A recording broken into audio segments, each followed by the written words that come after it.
Well, hey guys, Chaps here for F1000, and we're back with another podcast for the 2023 Bahrain Grand Prix.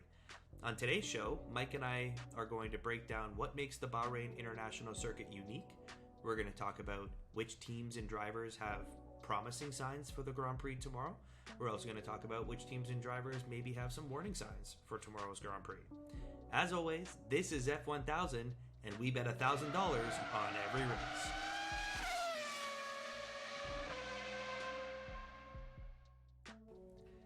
Okay, this is F1000. I'm Chaps, that's Mike, and we're back again to bet $1,000 on tomorrow's race.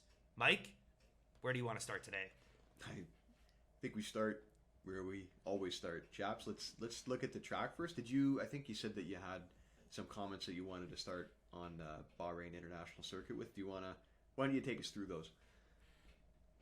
Excellent. Okay, we're at the Bahrain International Circuit for the Bahrain Grand Prix. This track has 3 DRS zones. Now, uniquely, if you look at that section, it's basically Sector 3. But if you look at the section between turns 13 and 14, that's a massive back straight, and there's no DRS. It could almost be a 4th DRS section. So when we watch this race tomorrow, and certainly when we're looking for our lines and our leans, that's a really good spot where we see straight line speed and power from the cars. We know the Red Bull's fast in a straight line, maybe the Ferrari. We're not going to get into it just yet, but keep an eye on that section between turns 13 and 14 for cars just straight up showing their raw pace. There's 15 corners. A lot of these corners are hard braking zones. There's a very high level of tire degradation on this track. Of those heavy braking zones, a few of them are downhill, and then a few of them are downhill and downwind. So this is a track where we're used to seeing a lot of tires lock up, but that does give us a lot of overtaking opportunities. Statistically, last season, this was the track that had the 3rd most overtakes behind Brazil and Austin, and actually, it's getting me a little excited because Brazil and Austin both get sprint races this year, so very well done. A little Formula excited. 1 and FIA. Okay. Yeah, we get to see 2 races at the tracks that had the most overtakes, but we're not here to talk about those this week. So, I mean, Mike, when I hear heavy braking, when I hear high tire degradation, when I hear a lot of overtakes, there is one specific driver that comes to mind. But before we get into the drivers, is there anything I missed about the Bahrain International Circuit? No, I think you touched on kind of the major track characteristics. I guess from a downforce perspective, it's kind of a mid to low downforce. It's got some power features on the track. I mean, it's in the middle of the desert, right? So you've got things like wind, and You've talked about wind and sand. Obviously, that can affect grip big time. I would agree with you in that the abrasiveness of the track is probably maybe its most significant characteristic. And I think when you talk about race strategy and you talk about the abrasiveness of the asphalt, we've kind of seen how important the undercut can be here in previous years.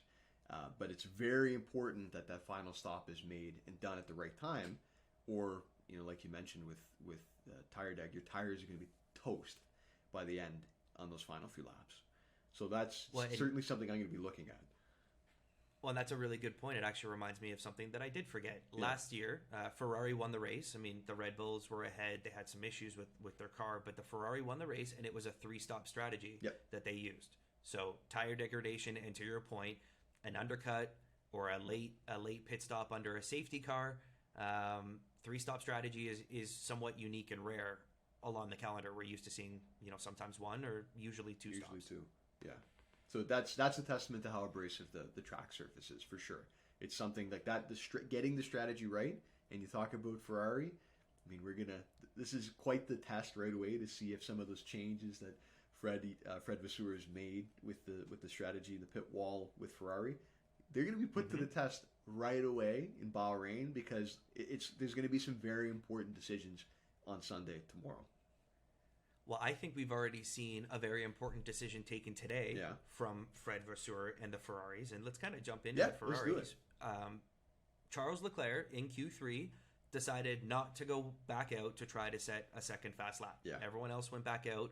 Leclerc got out of his car and said, in post, he basically said, look, we knew that we didn't have the pace to catch both Red Bulls, and we strategically decided to not waste a fresh set of soft tires. So tomorrow, for the race, Leclerc does have a fresh set of softs compared to the Red Bulls. That's a strategic decision that they're making on a Saturday. Yeah. They're being realistic about their car. At the same time, Carlos, in his post-race, his comments were basically all surrounding around his concerns that they cannot manage the tire degradation with their car. So a little bit of one side and the other. They have the fresh set, but I mean, I don't know. Tire deg doesn't typically suit this Ferrari. No, it doesn't. But to me, I think that's really important feedback on a number of fronts. One is that you've got Ferrari admitting and being realistic, like you said, about what their chances are tomorrow in terms of taking those top 2 spots. They really do, at this point, look like they're probably going to be... I'm leaning toward a Red Bull 1-2 in terms of what I think the finish is going to look like tomorrow on the podium. We know the RB18 last year, for it being the most balanced car of all time, it was phenomenal with managing tire deg. Not only was it was amazing at it. And now we're talking about, again, one of the more abrasive tracks on the calendar, somewhere a track where strategy and tire management is going to be extremely important. You've got 2 drivers in Checo and Max that are excellent at managing tire wear. And so to me, I think there's what Leclerc is saying and what Ferrari admitted with that strategic decision at the end of qualifying kind of gives us, to me, a bit of a lean as to what tomorrow is going to look like. So I'm going to just jump right in, chaps. I'm going to say I like a podium finish for Leclerc. I would like to look at something where he finishes in third or perhaps maybe in second if you give him the podium finish. I saw minus 138 for Leclerc to be on the podium. My reasons, we've talked about some of them related to the strategic decision already to have the fresh tires tomorrow, which I think is going to be playing an important role at the end of the race. Leclerc historically is very strong on this track too, right? He's put on very good performances over the last couple of years. He's put good numbers down previously in practice sessions and qualifying. His long pace is just as proficient as his short lap pace, his 1 lap pace. What do you think about exploring Leclerc to be in the top 3? Are you comfortable with that at all? So I'm going to be honest with you. Yeah. My mentality when I was looking, getting ready for today, was to responsibly avoid the Ferraris. Sure. Okay. The way that I heard Carlos has struggled. He's had a really bad weekend. Really, he was. Yeah, and the way that he was talking, and we saw all throughout last year. Ferrari was, when we look at even a top 3 or a top 4, they were the worst at managing tire degradation. Now, Leclerc has the fresh set of softs, so maybe that helps him off the start. Does that mean we get an extra leader in the race? I don't know. We can dive into I like later. that they're just being realistic. To me, that's already a change in the mindset at Ferrari than versus what we saw last year with Binotto. So I think that's just, to me, it's an admission of I can appreciate that they're clearly aiming and targeting third place, and I think that's very reasonable of them, and it's certainly achievable. This is still, I get the reason why Leclerc won last year, but this is still the last year's race winner that we're talking about, just getting on the podium. Not going to push it too much if you want to steer clear of Ferrari on what is probably, again, the most abrasive track on the calendar. I'm on board with that, to be honest. It's probably prudent to do so in some ways. Well, and like I said, I don't want to fade them. I don't want to bet them on them to struggle. Yeah. But if we can find ways to responsibly avoid them, yeah.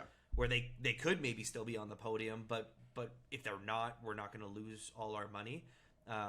You've mentioned in the past, and the more that I listen to the teams, I'm agreeing with you more and more. People, the team principals, the drivers, they're fairly honest in this sport. They do. They're very transparent. When we listen to them talk throughout, let's just kind of touch on, they'll call them the top 4, as they really seem to have divided themselves. Red Bull, the way they talk about their own car, and the way everyone else talks about them, is they're the best at tire degradation, and they have the best race car on Sundays. Yeah. Max even said, we didn't expect to be good today. We knew we had a good race car for tomorrow. I kind of got lucky to hook it up. We found something that worked today. When people talk about the Ferraris, they know that they're talking about a team that struggles with tire degradation. When you hear people talk about the Aston Martin this year, apparently, and Alonso was saying it at the end of qualifying, he was pleasantly surprised to be in P5 today. P5? Mm-hmm. P5 today. P5. Because his feeling, the car's biggest strength is the long run race pace and the ability to manage tire degradation. Definitely. So when we've got one team, yes, the Ferrari's fast. Yes, they're targeting with their strategy third place, but right behind them is Fernando Alonso, who's saying my car's best attributes are going to be seen tomorrow. I don't know. It's honestly, it's a very fair point. I understand the concern for sure.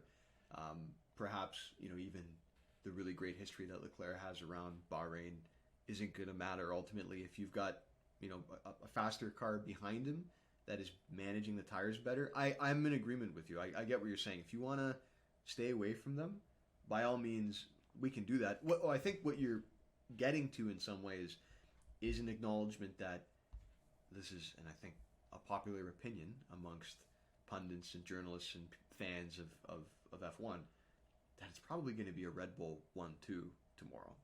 Is that something that we want to look at exploring to some degree? I think it is. Yeah. I think it's probably going to be a Red Bull 1-2. Now let's keep in mind forecast, it was they could go any. Yeah, dual. I was thinking. Let's keep in mind it was very clearly going to be a Red Bull 1-2 last year. Neither of those cars finished the race. Now I don't think you can reasonably take that chance into account, right? You have to assume that the cars are going to finish. No. Yeah. They fixed that issue. They were caught off guard with. Was it hydraulic? Everyone had hydraulics last year. They were caught off guard. They fixed it a couple races later, and we haven't seen that since. We haven't seen it in testing. We didn't see it all throughout qualifying. I agree. Yeah. It's a reliable vehicle. It so, is. yeah, and to your point, they were going to win that race last year. Totally. And it was going to be a 1-2. And it was. And so, throughout the offseason, Red Bull has been saying that they've found a way to set up the car or construct the car in a way that suits Checo and Max. So, when I look at the 1-2, the obvious is, Max is going to win the race. Checo comes in behind. I was interested in the dual forecast. Yeah. Max or Checo, just in any order, the 1-2 is plus 162. I really like that. I had that marked down. So I think we should. Yeah. I think we should be looking into that. Plus value on that, I think, is really really strong. Plus money. So I like that one. Yeah. Plus money. It might be the bulk. It might. I mean, unless we go both Red Bulls to be top 6, and that's $500 or just to be super safe because it's race what are both Red Bulls to finish in the top 6? I didn't even look at it. I honestly, chaps, this year I'd like to live between the two hundos, plus and minus. I think we can do it. I think we can find value between the 200s. I know we did a lot we did a lot of strong minuses, yeah. Okay, yeah. So I like that on the minus side. I Yeah. do have some longs that I'd like to talk about putting a $50 on. Okay, well, let's talk about, because we have to do it now. I feel very confident in that bet. That to me is a $200, $300 bet. I like it. It has all the makings of coming in and coming in relatively easily to me. Just again for the reasons that we've talked about. I mean, really, to be honest, I think that the greatest threat to breaking up that top 2, for the reasons that you talked about with Fernando Alonso, is the Aston Martin. I'd like to go. Yeah, you want to talk? Where I'd like to go. Okay, so let's have the conversation about Fernando Alonso. He's had a phenomenal couple of 2 weekends in a row around Bahrain. Yep. He's looked incredibly good. The car has looked bolted onto the track. He's very comfortable in it. And like you said, he has mentioned it several times that he thinks that the tire management and the tire deg is going to be low, and that this car is going to look really good on the long runs. So, what do you think? And I was looking for every reason to say the pundits are overvaluing Aston Martin. I was looking at it too. Yeah. Dude, the fact that Stroll, with 2 broken hands, comes into the car and he put it into what? Q2? Yeah. Did he make Q3? He made Q3. He made Q3, yeah. Stroll what put a testament. It into Q3. What a testament. This car is real. Yeah. This car is real. Yeah. Yes. I completely agree with that. So what are you thinking terms of that? I did jot down. Yeah. I jotted down. I was just double upping on. So maybe we don't want to take both. I don't know. But the combo TriCast of Max, Checo, and Fernando is plus 800. I'd rather Is there something that you see that you would like to just take with him? He's plus. I think it was plus 175 to get podium. 137. Don't love that. No, I don't love that either. He's got to pass 2 Ferraris at plus the minus 400 for a top 6 finish. There's just no value there. That to me doesn't make any sense. No value there. No. What about both cars top 6. That But then I again, would so now never. You're looking at Stroll to I get can't- past both Mercedes. So to be completely honest, when you talk about Lance Stroll very quickly, I mean we've seen how much he struggled with the wrists. He had to take I his would. hand off to turn into turn 1. Man, he's got to sit in the car for 2 hours and drive around. Do you think the track.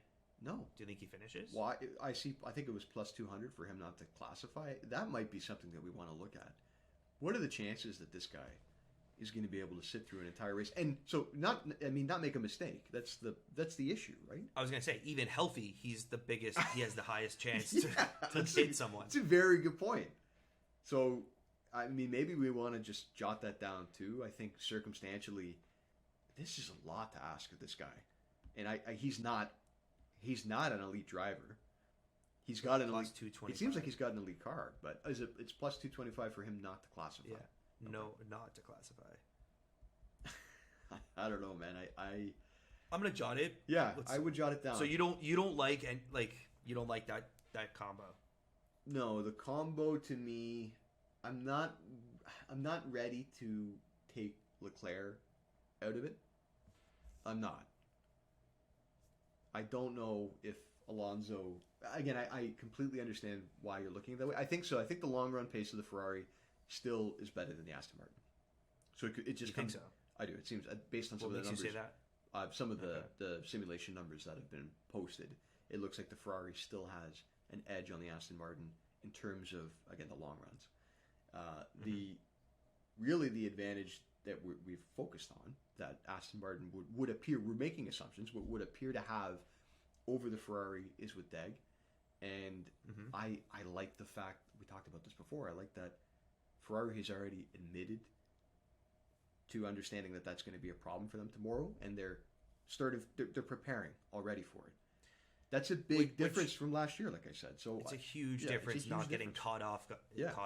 Like for them to be really gunning for that third place on the podium and preparing for it specifically, I just don't think that I can trust that Alonso's going to be able to take those 2 spots ahead of Leclerc. I mean, he's got both Ferraris in front of them. I don't think Carlos Sainz is going to be.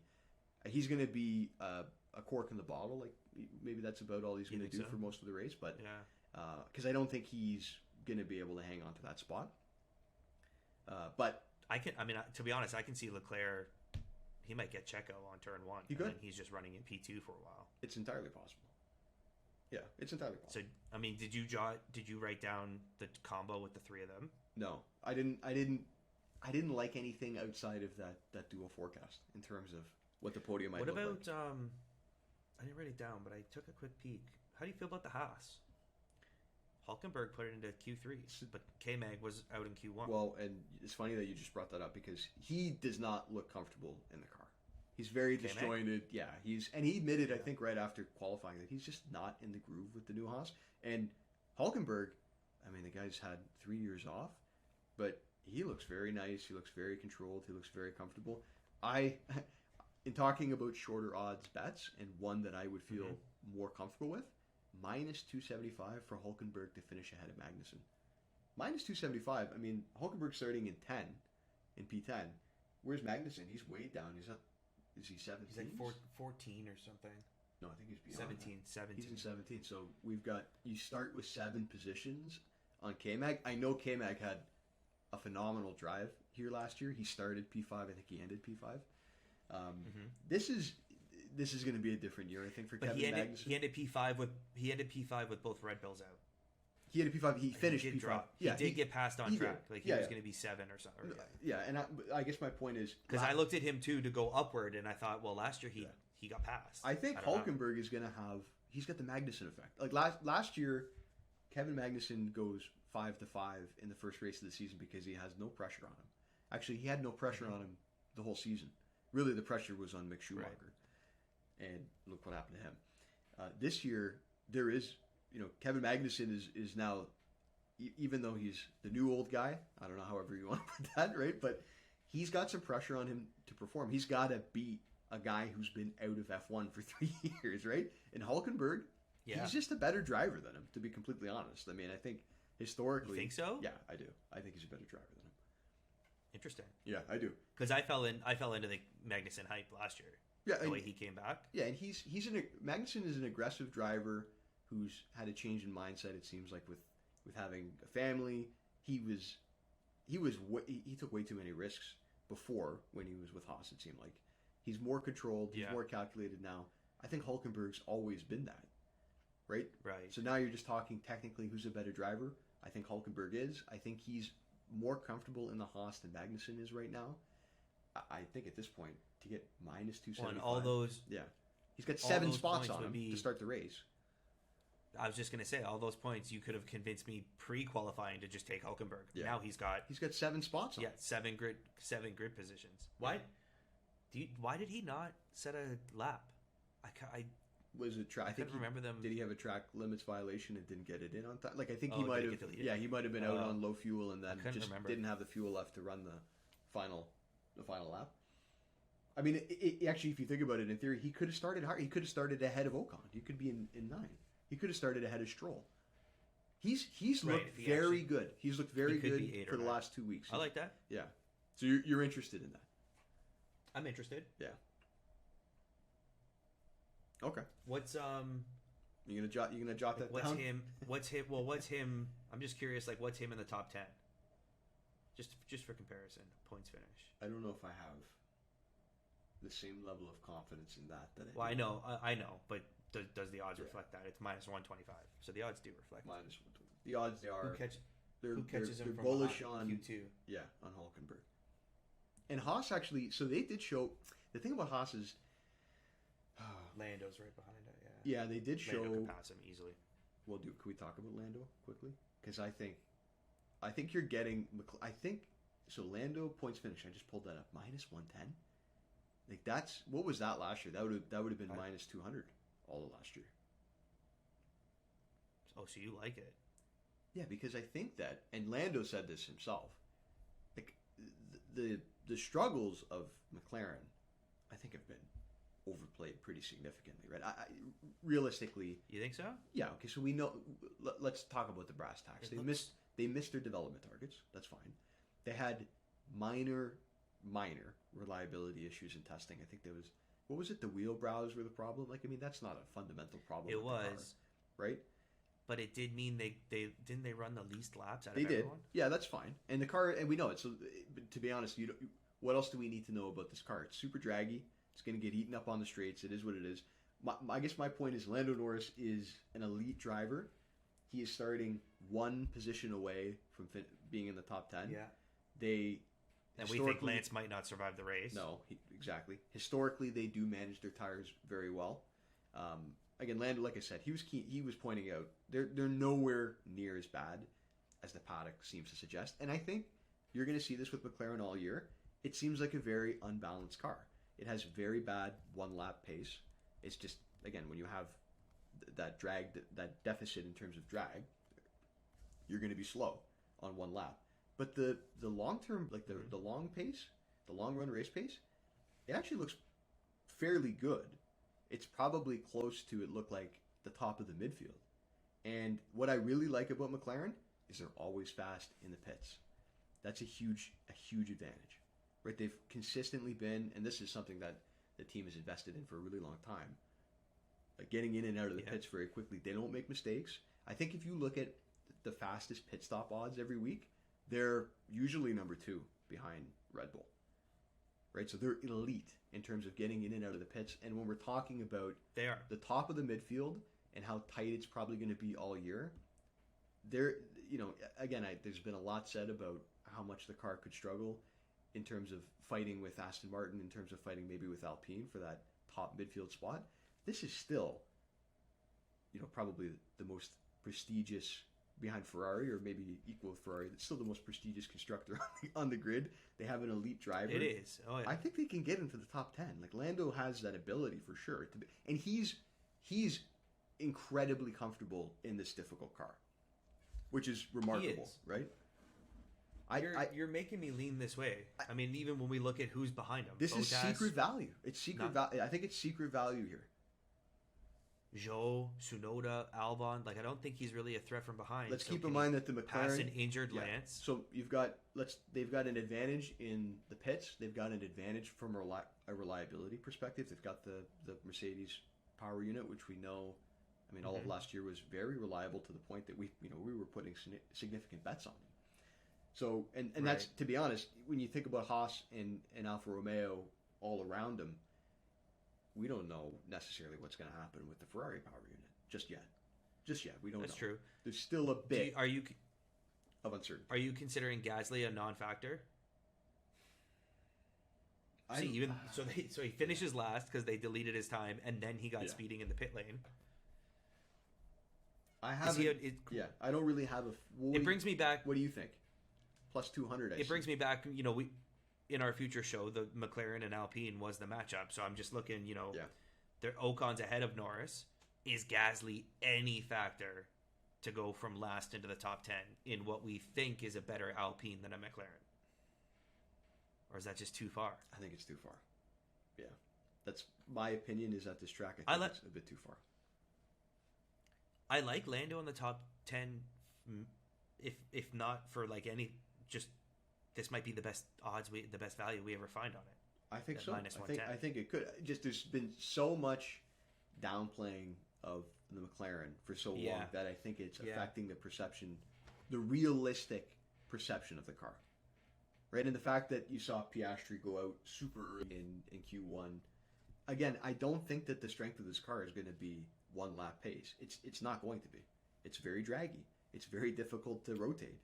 But you've got all of these different. So you've got an elite driver. You've got again a car that is firmly, I think, in the midfield. It's not a horrible car, clearly, still at this point. The predicted long run pace is still, I think, at the top of the midfield. It looks like in terms of being equal to the Haas, being equal to the Alpine, equal to the Alfa Romeo. They're not down there with Williams and AlphaTauri. Let's be honest. They're not. They have an advantage in the pits, right? They have an advantage in the pits. They have an advantage with reliability. I mean, I like doing this week. Yeah. If they have poor performance this week, then I think we got to have the mentality that they got to prove it to us. Totally. But I like the approach of everyone's overvaluing how poor they've looked. Yeah. People are sleeping there's on increased odds for us this week, and they're not going to be here next week because they're going to prove themselves, and this is that opportunity to capitalize on something that just doesn't make sense. It's been over their deficiencies have been overblown for sure. There were articles being written that they're going to be at the bottom of the midfield.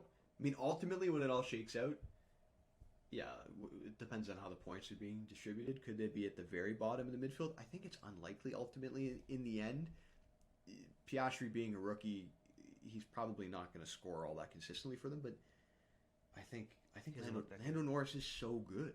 He's so good, and he's so good at driving that car in particular. And you can see it. You'll see it every week in the matchup between him and Piastri. He won't even come close on odds. Right. Everybody knows how good he is. 1,000 or something. Yeah, it's nuts. Yeah. Did you have anything that we're kind of? I mean, Max fastest lap and win. We're already kind of on the max. I mean, as we've been talking, I'm thinking. So we had the dual forecast at Max and Checo 162 plus. Yeah. Is it worth just taking them both on the podium in case? Yeah. Charles. Yeah. What do we? Again, I think Checo's good at this track. Yeah. What value? We don't lose a whole lot. I got to go back to it. First podium finish. I'm going to pull it up right now. Oh, I'm on it. Minus 138. Podium, minus 138. I'll take it. Yeah, I'll take it. Yep. That's a smart decision to make that change. If this is going to be our lock, our bulk, let's call it, we're probably better to let Charles or Alonso sneak in. Who knows? Yeah, slightly shorter odds. To be honest, I'm trying to. 162 is they're both kind of even, like 62, 38. Minus 138. They're both kind of even odds. I'm kind of wondering why it's not. They're not shorter. Why we're not over in the minus 200 range? Is that just a result of the fact that Red Bull was running 1-2 last year and they both maybe? I think if that's the case, and I think it might be, then this is something that we should be taking advantage of. And people look at Checo as a racing driver as 23 races. You and I look at him track to track, and again, I think this is one. I know it's not street, but it's one that suits him. I agree that it's one that suits him. It's one that he's obviously fairly confident on because he's had good results on it. He's had good results. had good He led results. one of the practice sessions. Yeah, he's had good results. He's shown good I think we change that and go a little safer minus 138 at the podium. Both cars to finish on the take them podium both at at podium. minus 138. Okay, I'm in. It's also somewhat consistent on, it's. I guess we've been on the forecast before, but we really do like, we're kind of on both cars podium, both cars top 6. Yeah, Like the consistency. Both podium. I like the Hulken K-Mag. I like the Lando. We've got both Red Bulls on the podium. Anything else you had? the only other thing I wanted to talk about was with the Mercedes, the two. So we were looking last year. We picked Mercedes, both cars podium points finish a lot, and again that was a lot of the times those bets. We did. Chaps, they were minus 350, minus 300. They might have been one time it was minus 400. It was again a testament to the reliability of the power unit, a testament to the drivers themselves that they could finish races even if they took damage. Minus 250. That number sits at right now for both cars points finish. They've had a weird 2 weeks. I almost want to look past some of the highs and lows that we've seen from Mercedes and just say, they showed up in Bahrain. There was no porpoising. They avoided disaster. They had I'm going to call them minor mechanical problems in testing, but is it minor? I mean, they had hydraulic issues. George couldn't change the gears. He had to stop on the track. He did stop on the track. Yeah. Well, I'm going to call it minor in testing because they lost some testing time that day, but it didn't come back as a problem. Okay. Right? And okay. I would assume that the constructor that is probably outside of Red Bull been the most reliable over the last couple of seasons is very likely to have sorted that out probably permanently. Right? Lewis also said, I didn't hear George do any post interviews, but Yeah. Lewis said that, he was very tongue in cheek trying to, my car sucks, blah, blah, blah. But he did say, well, I set it up for race day, so hopefully it's fast tomorrow.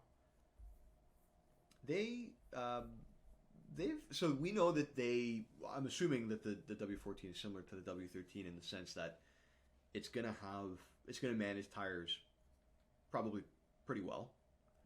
I think so. Right? It's probably that was manage... a characteristic that they had. And they look like on long run pace that they're kind of third-ish, maybe just ahead of Aston Martin. I'm just wondering who's going to take them out of the points. I mean, I guess we're not worried about those two drivers finishing outside of the points because of driver error, because they're getting beat by guys behind them. Your biggest concern is reliability. So if you take away the one issue with George in testing, there's no way that this is sitting at minus 250, right? How is this at minus 250? Minus 250. Fernando's ahead of them. But who? Ferrari. Who's going to take them? Who's taking them out of the 10? Nobody's Lando? taking them. So we say nobody's taking them out of the 10. So we've got Lando taking a spot. Yeah. So that's Stroll, Ocon, or Hulkenberg. Nobody's taking them out of the 10. No. I like them. I like one of them. Bottas could come up. He could. But I like one Lando of them. Lando and Bottas could finish top 10. Yeah, that's completely possible. I'm thinking I like them to finish ahead They're of still both in. Carlos Sainz possibly, just because of how he struggled this weekend. Right? I don't think his spot is safe in 5, or what is he, 4? 4 with Alonso behind him. I don't think he's safe at all. Okay, so I'm with you on at least the points. Yeah. Maybe that's the lock at 250 because the odds have it better than the Red Bull podium. What are they top 6? It would be a big bet if they get Sainz. Top 6 is interesting actually. What are they top 6? All they got to do is get Sainz. All they got to do is get Sainz. I mean, you just said it. Yeah, they got to get Sainz. Mercedes 200, not worth it. Minus 200 for top 6? Yeah. Minus 250 50 points to keep them in the top 10? That doesn't seem to make any sense to me at all. We get 50. What? What are we missing here? I don't think we're missing anything. What are we missing? I think that's just a mistake. They think that they just get Alonso no matter what in the race, or they get Carlos no matter what in the race? Well, we take top 10. You got minus 200 for Aston Martin to finish. I don't care about 50 points. Yeah. Oh no, that's an easy decision to make. Well, what is both cars? What's both cars to classify? We've done this before, right? We've been down this road. We have done this. Sometimes if we're going to give up like another 50, we have if it's sitting at minus 300, 350. No, it's another 100. No. So, okay, so that's fine. So minus 350. The minus 250 might be the. Are we getting? I think that's. Are we finding extra value on Mercedes because they had one mechanical issue in testing, and to be honest, I bet you one of the biggest factors that drives down or drives up the value, I should say, for us, is the fact that, and you mentioned it with Lewis, those two guys, they just poo-poo the car constantly. It's hilarious, actually. Right, the way that they shit on the car. Toto's poo-pooing it. They shit on the car all the time. And it's fair. Like they shit on the car because they think that they should be fighting for podiums and for wins. But it's still a car that leads the midfield significantly. Like let's be very clear. It's a reliable car that is much better on performance merit than all of the midfield. And I still think it's better than the Aston Martin until both Aston Martins show me, because Lance Stroll's got to do something. He can't just show up and put in a couple of good one-lap times and we think that he's going to be competing for points. I don't think that's the case at all. And I'm not sure he finishes the race. I don't have that start. I still have it jotted. The plus 200 for him? Yeah. Let's just see. Maybe we'll see how things shake out. Okay, so where we're sitting... Give me a recap. Where we're sitting right now is we've got both Red Bulls on the podium at minus 138. Yeah. We've got Lando into the top 10, minus 110. We've got Hulkenberg over Magnussen, minus 275. And both Merc in the points, minus 250. So it's all minus right now. You know me. I do love to see something with a plus. Yeah. Well, hey guys, it's Chaps here. I'm editing, and this sucks, but we had some desync at the end of our show, so we lost the last bit of it. But I did get my way. We found a plus money bet. We were looking through, and we were going through the exact finishing position for a bunch of drivers, and we were looking at Carlos Sainz, and we were thinking he struggled all weekend. The Ferrari has challenges with tire degradation. He doesn't have a fresh set of soft tires like his teammate does. Fernando, the Mercedes, potentially looks strong behind him. We like $100 on Sainz to finish 6th or worse, and that's plus 250. And so that rounded out our $1,000 slip. Listen, I'm sorry about the technical difficulties. We're going to try to do better next time. We'll be back for the Saudi Arabian Grand Prix in 2 weeks' time.